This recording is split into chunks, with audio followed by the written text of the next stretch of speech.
Welcome to Forrester University's Sediment and Erosion Control on Roadway Projects Masterclass Series interview with Jerry Fifield and Tina Wills. Our first question for Jerry and Tina today is, what will you be covering in this series? We're basically trying to make sure that we expand your training of your traditional sediment erosion control concepts by bringing in some advanced level material. Going to be math, it's going to be science, engineering, nothing real rough, as much as just getting the idea across like we would do at any, say, university or college. But we are assuming that each one of you have a general knowledge of sediment erosion control. But we want to give you, as a designer and or a reviewer, the technical tools that you can actually be accountable when you develop plans and assume, for example, you had to go to and testify in court. This means basically we've got to know the effectiveness of some of these BMPs that you find on a construction site. And we're also going to try to come up with guidelines for designers and reviewers to develop the plans for implementation by the contractor. That's the most important person you're developing these for. What we're going to be covering basically is going through our basic information, which a lot of you probably already have, but it's good to review some of the materials. Going to be talking about designing effective sediment containment systems, which you know better perhaps as a sed pond or a sed basin or a sed trap. A lot of things associated. Then we're going to spend a lot of time on evaluating the limitation of barriers, because every barrier has its limitations. And then next week is going to be about erosion control, but we're not going to talk about necessarily all the individual erosion control methods as bringing in the math and some of the engineering aspects of, say, identifying how to select a turf reinforcement mat or something along that line. In our very last session, we'll be talking about the guidelines for developing plans, and associated with the guidelines will be a workshop. Then we'll be getting into evaluating those plans as to what type of performance goals and effectiveness should you expect by implementing certain items that are on the plan itself. All of this is going to be based upon material that's going to appear in the book that all of you, I believe, have received when you signed up from the class. We're not going to go in minute mathematical details because it is in the book itself, but we'll show and apply the techniques that are presented out of the manual and apply it to particular projects that are on highway construction specifically. All right, and moving on, why should a contractor take this series, or a reviewer, or a designer? One word: accountability. Whatever a designer puts in there, a reviewer should have an equal amount, if not even more, knowledge about the sediment and erosion control techniques that the designer is submitting in for approval. Because the designer is simply meeting and developing a plan for his client. They have an obligation to develop the project with the minimum discharge of sediment leaving the site during rainfall events, as well as snow events or wind events, by the way.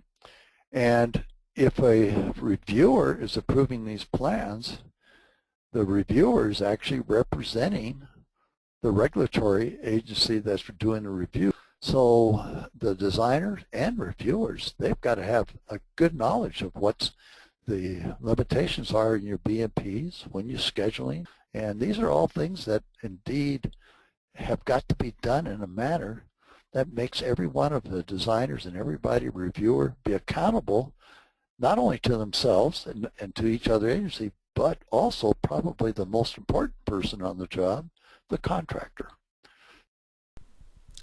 Great. Our next question is, what makes this series different than the other training you see around? This is probably one of the first courses that goes into the minute details that's out there about sediment erosion control.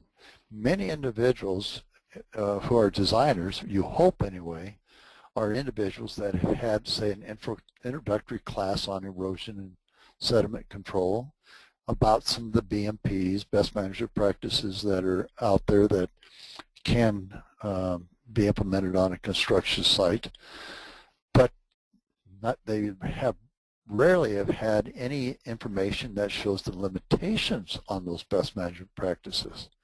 I'll give you a prime example of one. A standard use of designing the volume of a sedimentation pond is to capture 3,600 cubic feet per acre being drained. Here's where the problem comes with that number.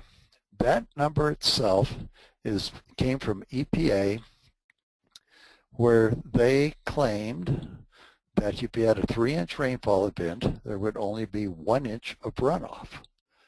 That criteria is only applicable if you happen to have sandy soils. But the thing about it is we're using that criteria throughout the United States. It doesn't matter if you have clay soils, sandy soils, or anything in between. So in places like Phoenix, for example, that criteria has resulted in an over-design of a structure that you don't need. You could probably get by with half that size.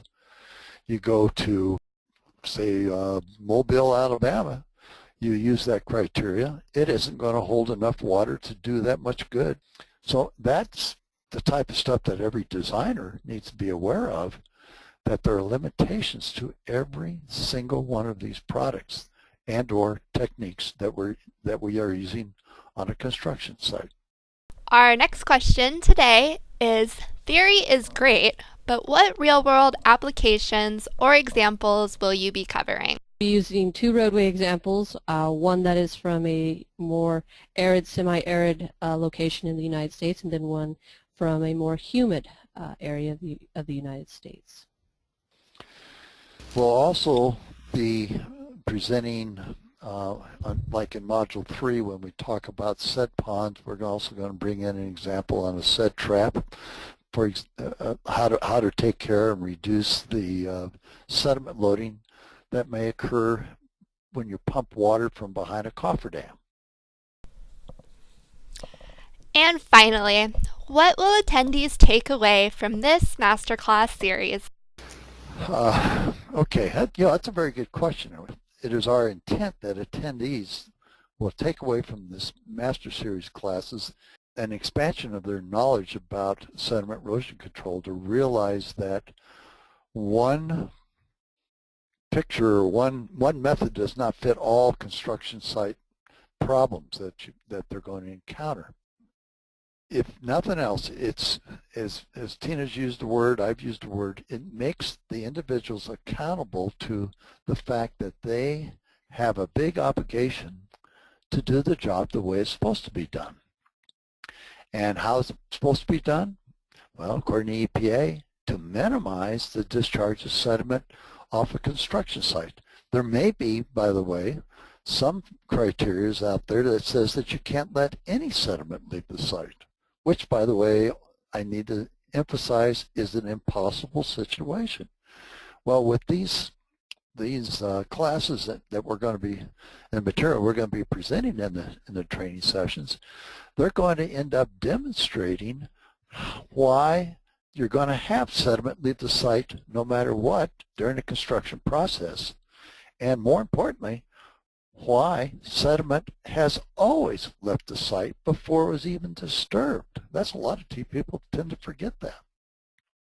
And I guess you could even summarize it to another part, is that if you remove all sediment from leaving a construction site, it actually may result in more environmental damage downstream, because you're now removing a source of material that helps build up sandbars, helps build up spawning beds, and also helps to provide nutrients to wetlands. So there's a lot of things in here that we're trying to demonstrate to the participants, that one size does not fit all, and that you've got to go and design everything in there, and you'd have justification for everything that you're going to be doing, we hope, when you apply the techniques that we're going to present. Thank you, Jerry and Tina, and thank you all for listening today. If you are interested, please visit us at foresteruniversity.net or give us a call at 805-679-7661. Thank you. Have a great day.